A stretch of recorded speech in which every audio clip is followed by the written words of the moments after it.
Ladies, I'm here on the show, and I am here to talk about the college football AP Top 25 poll that has come out today. Preseason Top 25. Season's getting closer and closer, and I've been starting to do some videos here before the season starts. At least my third one I've done before the season. I'll probably do my Kentucky preview this week, Kentucky football season preview, I think on Thursday. And then probably soon after I'll do my college football season preview. But right here I want to give my thoughts on the preseason poll. We'll go to the top 25 in a little bit. Obviously Texas took the '1 spot for the first time in the opening poll. Narrowly edged out Penn State by just 5 points in the closest preseason vote since 1998. Defending champion Ohio State ended up ranked number 3, so there's a few rankings right there I'll give you. So why Texas? Well, Longhorns didn't have a major mandate for the #1 ranking, but they've been on an upward trajectory since 2021 when they went 5-7. They won 25 of their last 30 games and reached 2 straight college football playoff semifinals. And with Arch Manning at the helm and probably another stacked offense, they're going to be really tough to beat. And obviously the season starts August 23. But one of the things I wanted to ask with the top 25, where's Syracuse? Oh, kind of interesting. Why didn't Syracuse garner any votes in the AP poll? They have 2 4-star QBs vying for starting position. They had a good run in 2024. One of the 4 ACC teams with 10 wins, a 5-3 league record, was both encouraging, beating Miami. I mean, yeah, they lost to Stanford, but is it possible voters are more apt to the ranks of, like, Tennessee and Illinois? Both had 10-3 records because the ACC, is it what it once was? Maybe. I know Syracuse beat the Canes last year, but maybe it would have been a different probably game without Kyle McCord. They don't have Kyle McCord, Traber Pena, Jackson Meeks, each of whom departed in the offseason. Orange have 2 good quarterback options after losing Kyle McCord, but it's a quarterback transition nonetheless. But I would have still considered Syracuse for the top 25. But they'll get a chance to win over voters right away because they have their opener against Tennessee and a trip to number 4 Clemson in week 4. So part of a more challenging schedule for Syracuse this year. Some streaks that ended: Iowa, USC, and Utah. Several streaks ended. Iowa was left unranked in the preseason top 25 for the first time in 2 years. USC streak ended after 5 years, and Utah ended after 6 consecutive preseason poll appearances. So some streaks that ended there. But now we've got those few things out of the way. Let's go over the poll. So Texas at number 1. Penn State at number 2. They really didn't lose anything of note in the offseason besides Abdul Carter, going to the NFL. They have another great pass rusher. Like, obviously Abdul Carter was the main talk for what his name is, but it's another pass rusher who can really step up this year. I mean, they still have the running backs, Nick Singleton, Katron Allen. They're still going to have a great defense. But the knock on Penn State, the big games, and Drew Allard. Now, the thing that concerns me is I just don't know how much Drew Allard is going to really improve. I mean, they don't really have good receivers. That's another thing that worries me. Look, they have a great running game and probably going to have another great defense, but that can only get you so far. You're going to have Drew Allard improve big time this season to win a national championship. I mean, they're still going to be a good team, but I don't know. Number 2, I don't know if I would have them number 2. Ohio State at 3. I will say the only thing that maybe concerns me is their defense this year. They lost a lot of their defense to the NFL draft. But they still have Caleb Downs. The thing that Another unknown is Julian Sayin. Don't really know much. We'll have to see, especially in week 1, first game for Julian Sayin, and look and see how he looks in his first game starting. So that's kind of an unknown. But the only thing I'm probably worried about is the defense. Will they be as good as they were last year? We'll have to see. But Ohio State still don't have a great offense because they have a really good receiving core. Clemson at 4. I think it's a little high for Clemson to me. That's kind of a bit little few spots higher than I would have them. Because I think Cade Klubnik is getting better, and they still have some good receivers. But they have to get big plays, like with their offense. I don't know. I feel like Clemson gets rated kind of high, and they just don't live up to it. So, but Clemson's at 4. Georgia at 5. Gunnar Stockton taking over at quarterback. Carson Beck transferred. So Gunnar Stockton, his first full season as a starter, kind of put in a rough spot last year. You know, his first career start in the playoffs, but he has a full off season. We'll see what Gunnar Stockton can do in his first year. Notre Dame at 6. I'm honestly pretty high on Notre Dame, mate. To be honest, I don't know if other people feel the same way.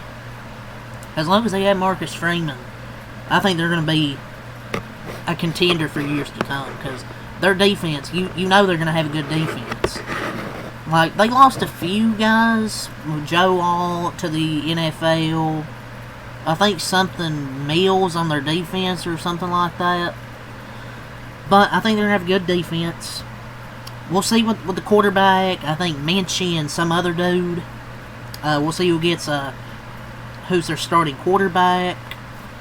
But they're bringing back Jeremiah Love, Jadarian Price, Jaden Greathouse, who started to emerge, especially in the national championship.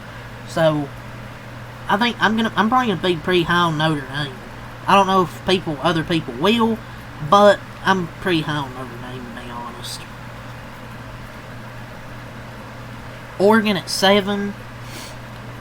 I think Oregon's still gonna be hella good this year.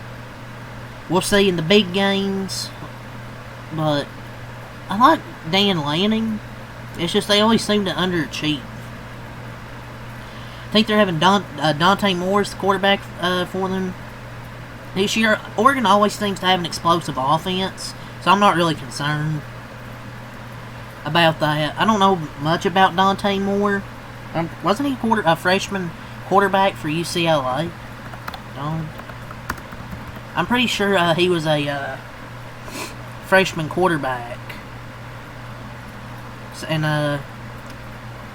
then he came to Oregon to develop in 2024, and he learned a year under Dylan Gabriel. He'll take the reins, and so we'll see. I mean, I think they brought in a 5-star receiver as well.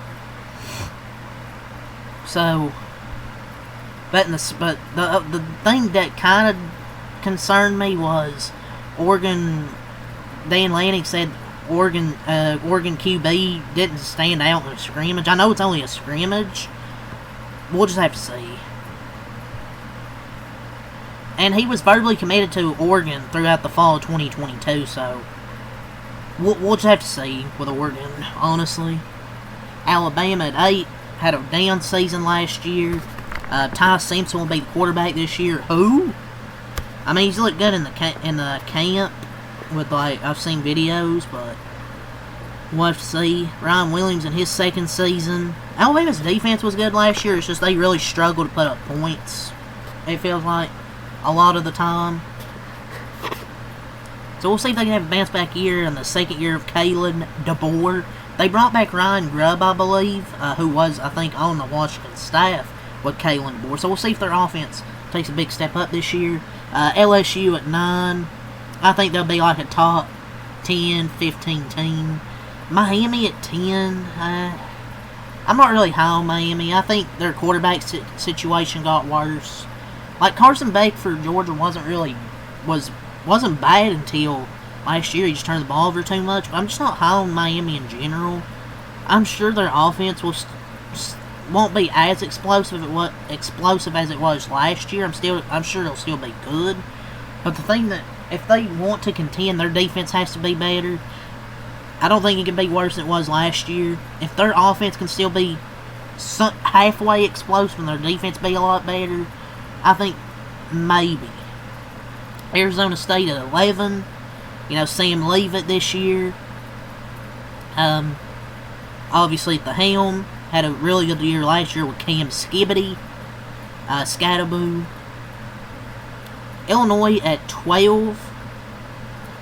South Carolina at 13.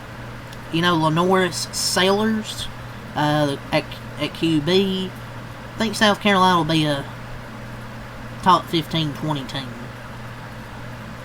Michigan at 14, I believe Bryce Underwood quarterback. Should be interesting. He got paid all that money. Florida at 15. We'll see how DJ Lagway does and Sunbelt Billy Napier. SMU at 16.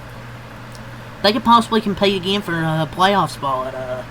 Kevin Jennings back this year. I believe he has like 2 more years of eligibility. He actually had a hell of a good year last year. He wasn't actually supposed to be their starter until he won the job in the QB competition. He actually was hella good throughout the whole season, I thought, until Penn State. Penn State has a really good defense, to be fair. But he was actually really damn good until that game. So we'll see how he does this year. SMU will probably compete for another playoff spot, just because their schedule is probably I'm just assuming their schedule's not that hard. Kansas State at 17 with Avery Johnson at quarterback. Dual threat. Oklahoma at 18, Texas A&M at 19, Indiana at 20. They have another easy schedule, I think. Well, at least the first few weeks. Ole Miss at 21, Iowa State at 22, so I get a top 25 matchup to recap for the season opener. Kansas State and Iowa State. Texas Tech at 23, man, $25 million. Texas Tech barely sneaking in. Tennessee at 24, and Boise State at 25. That's your top 25 poll, ladies and gentlemen. And those are some of my thoughts on it.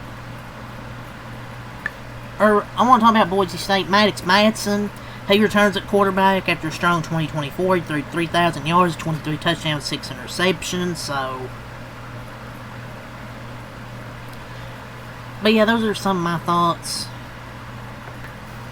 But I do want to mention with Clemson, before if I get any hate from Clemson fans, on the other side of the football, they do have good pass rushers. T.J. Parker, Peter Woods, and then the cornerback Avion Terrell are all potential first-rounders, and Spearhead, 8 returning starters on defense. So they're returning a lot of starters. So I assume that's why they're ranked 4th. So I can see why they're ranked 4th. I'm just not that high on Clemson. But they have talented players, though. But some overrated, Oklahoma, ranked 18. Putting a team facing several question marks inside the top 20 could be setting them up for failure. Brent Venables is probably on the hot seat, ladies and gentlemen. They got John Mateer, Washington State quarterback, Jaden Ott, some good additions there, but I don't see this team as like a top 25 team. I'm sorry. Ole Miss, I think, is kind of overrated too. There's too much emphasis on last season results. Diving deeper, very few 2024 contributors, which were a part of 21 total wins over the last 2 years. No team in the ACC returns fewer starters than the Rebels. They're banking on the top 5 transfer class. Austin Simmons at quarterback and Caden Lee being the only known commodity offensively. I think Ole Miss won't be as good as people think. I'm only going to put Texas Tech here on underrated because they have an easy-ass schedule, and Morton, their quarterback Morton, was good last year, 3,000 yards and tossed 27 touchdown passes. And if the Big 12 program with the heftiest payroll gets November with a chance to reach the conference championship game, the talent may win out down the stretch because Big 12 really ain't that good. That's the only reason I'm putting them in underrated, just because their schedule is easy as fuck, but I don't think they're that good with a $25 million roster. Indiana's overrated. I don't need to explain why. I just think they're hella overrated. They got the quarterback from Cal, Fernando Mendoza, Roman Hemby, offensive lineman Pat Coogan. There's just no. They played 3 top 15 teams in Big Ten, Illinois, and Penn State. I just don't think they're good as those teams. But yeah, that's all to say. Legal Outcomes Craft for more. Check them out. Peace.